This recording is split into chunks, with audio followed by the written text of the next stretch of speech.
Okay, so why did home appreciations go out the roof last year? Okay, so here's my, I guess I'll say hypothesis on there. And I have a lot of pullback throughout the industry. People are saying, oh, that didn't cause that or that didn't cause that. Well, you watch this video. I'm going to try to do this as quick as I can with charts and everything else. And then you come up with the conclusion. I'd be happy to hear your comments down below. What do you think is caused it?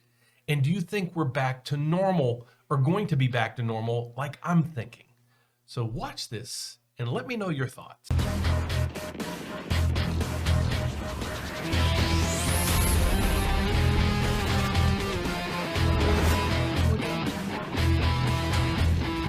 Talk about is basically why I think, and this is my opinion, and I'm going to give you all the data that I have. And then you guys, once you see all my information, please post down below. Let me know your thoughts. Okay, so here's my thoughts, and then I will show you the facts and the numbers behind the scenes.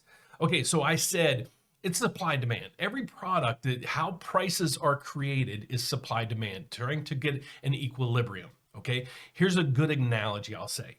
Bread prices. When COVID hit, everybody ran to the store and bought all the bread. Well, let's just say the bread manufacturers really cut back on production, okay? So what would happen to bread? You couldn't go to the store and never have bread, or when they delivered the bread, the first people there who bought it out because they needed bread.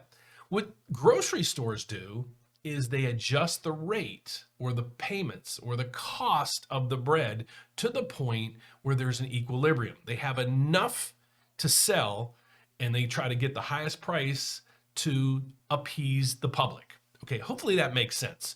So what they do is they keep raising the prices until there's an equilibrium, and then they know they have enough supply for the demand at that point. Okay, so that's the analogy I'm going behind on all of this. So let's get on to the numbers. So first of all, we know prices on homes skyrocketed last year. They were up 15% across the board. Okay, in the 12 months of 2021. All right, these are all I found online, I found through statistics, I found through government websites and everything. The normal appreciation, or the appreciation we saw in 2020, was 6%. The normal is usually 4 or 5%. Okay, so why did it almost double, triple, quadruple? Okay, so let's go to the supply. All right, so let's get into why I think there's a low amount of supply. All right. So in May of 2020, there were 4 million people in forbearance. Okay, that's the facts. What happened? And I did multiple websites just to prove my facts. And this one was posted in August 30th of 2021. The number of homeowners in forbearance reached its peak the week of June 7th, 2020, of 4.7 million. Okay, that was 8% of all mortgages. All right. So now we're going to continue with the supply. And a lot of people are like, oh, this is just a blip in the radar. Guys, everything counts. All right, so here's what we see on home building. Let's go 5 years, 10 years. Okay, do you see the blip in the radar here? Yes, we saw this crash. Okay, that was well-deserved. But let's go back to this. Let's go to a 10-year chart. You're going through, and then we had a nice little spike up. You know, rates are down and everybody's looking to buy, and then it just plummeted. Okay, there was a lot of factors. So if you run the line through here, okay, there's a huge deficiency here. Another thing, or another piece of the equation that a lot of people don't understand is millennials. Millennials is a bigger group than baby boomers. There's a bigger group of millennials than baby boomers. There's people hitting 25, 40 years old that now are looking to buy and can't qualify for homes. So you have a surge in the number of people that want homes. So the demand keeps going up. All right, so let's keep moving forward. Another piece of the puzzle are foreclosures. Okay, so what foreclosures are in the system, and they're built into the system basically, and they provide liquidity for homes. Okay, that might sound terrible because it's like, well, you're stealing a home from this person and giving it to this person, but it is a part of the evolution of housing. Okay, I'll reference it as that. So if you look here,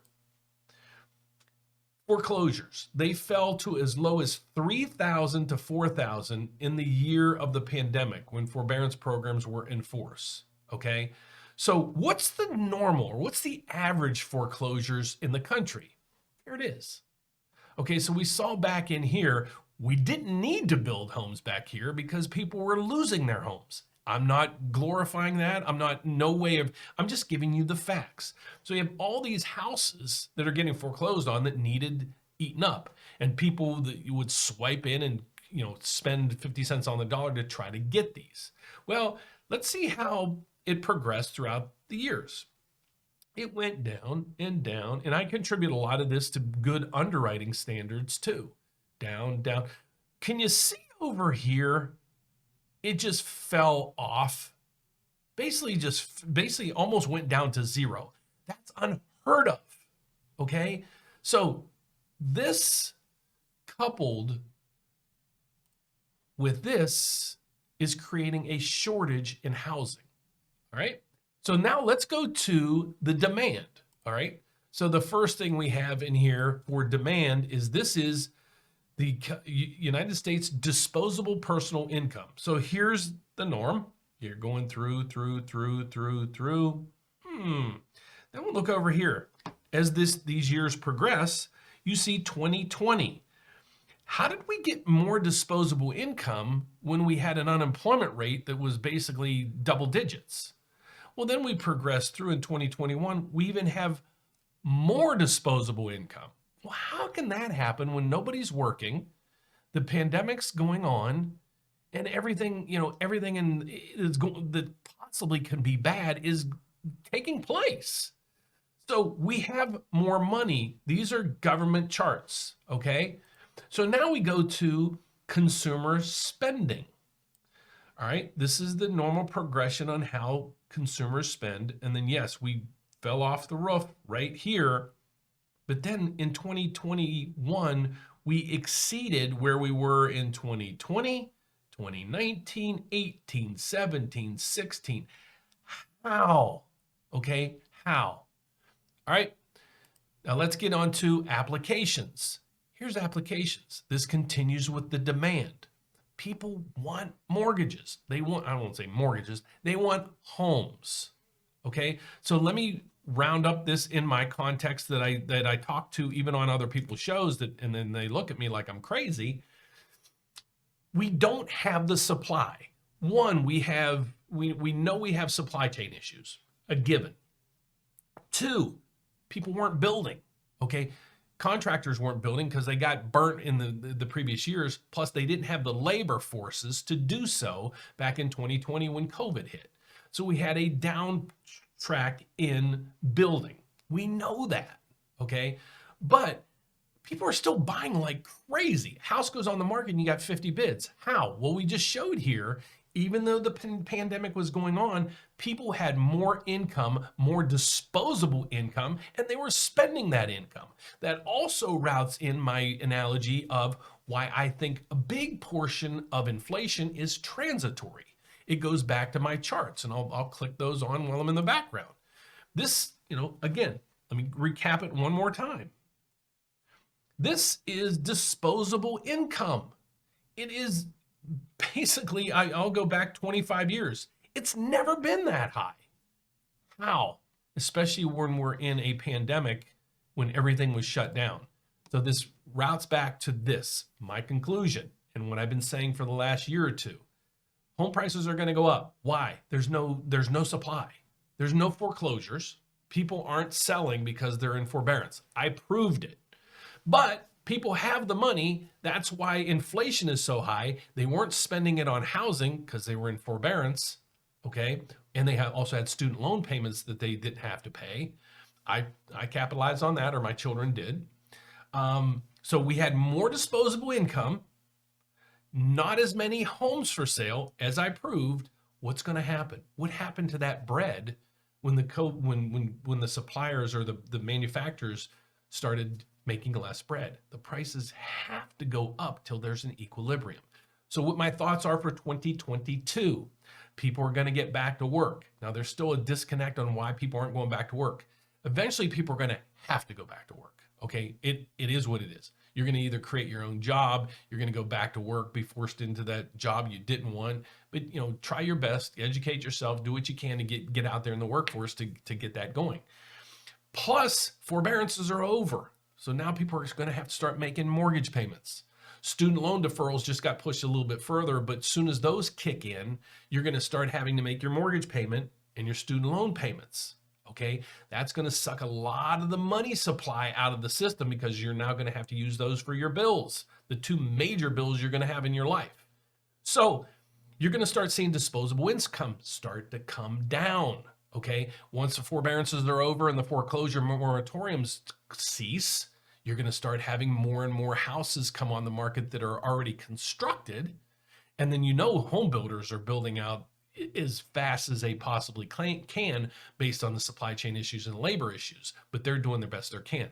So what I'm saying is I'll just say by the end of the year, we should come back to as normal as we can. However, we don't know a lot of things. Is there going to be war? How bad is the coronavirus possibly going to get again? We don't know these things.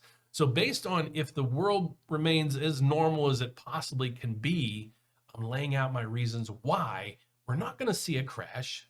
We'll see more houses come on the market in an equilibrium, bringing down, we'll have the supply up. The demand's the same. So what's going to happen? It's going to start halting or at least putting prices in a range of a normal appreciation. And then also the same thing with inflation. So I hope you find value in this channel. Please share this because I'd love to get the facts out to people versus you hear a lot of shows and everybody just, oh yeah, prices are going out. Oh, there's going to be a bust. They don't know. They want your click, but they're not giving you the facts. And that's what we provide here. So also, if you're in the process of a mortgage, we'd love to help you. And the best way to reach out to us is over there. You can call us 844-775-5626 or click the meeting button. It's going to open a calendar, give you the days and times we have available to talk to you guys either on Zoom or by the phone, or the apply now button. Just click that and you're on your way. So thanks so much for watching, guys. Please don't forget to give me a thumbs up, subscribe down below, share the video if you would. A lot of people need to know this information because they're sitting on the bench and they're watching their rent payments go up and up and up and up. You guys are the only ones that can decide if buying a house is right for you. But just think of it. Once you do buy, you don't have to worry about your payment going up 4 or 5, 6% a year. Just saying. And it also is a wealth creator. So take care, guys. We'd love to hear from you guys. Please make sure to comment down below. I'd love to answer any questions that you have. Take care. Bye-bye.